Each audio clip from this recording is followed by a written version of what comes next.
चाहा दुल्हा खिचड़ी अपनई से खाए किसियान दुल्हा खिचड़ी अपनई से खाए किसियान दुल्हा खिचड़ी अपनई से खाए।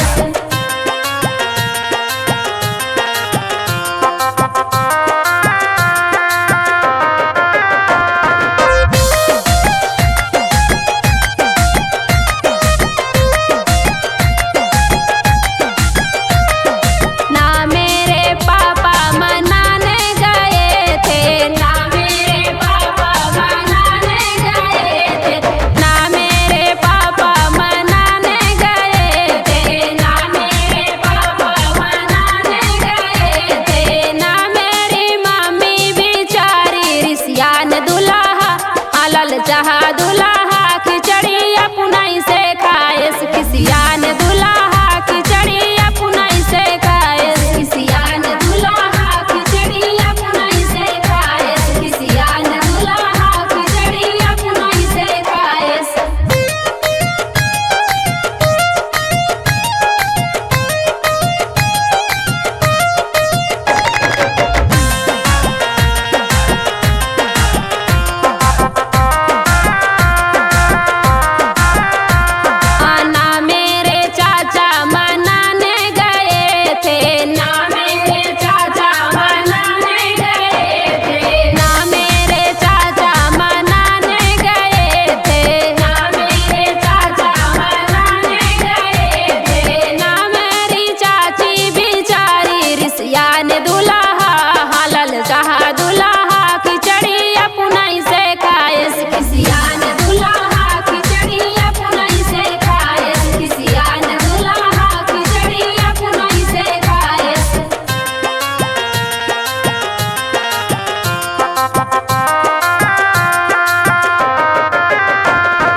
चाहा दुल्हा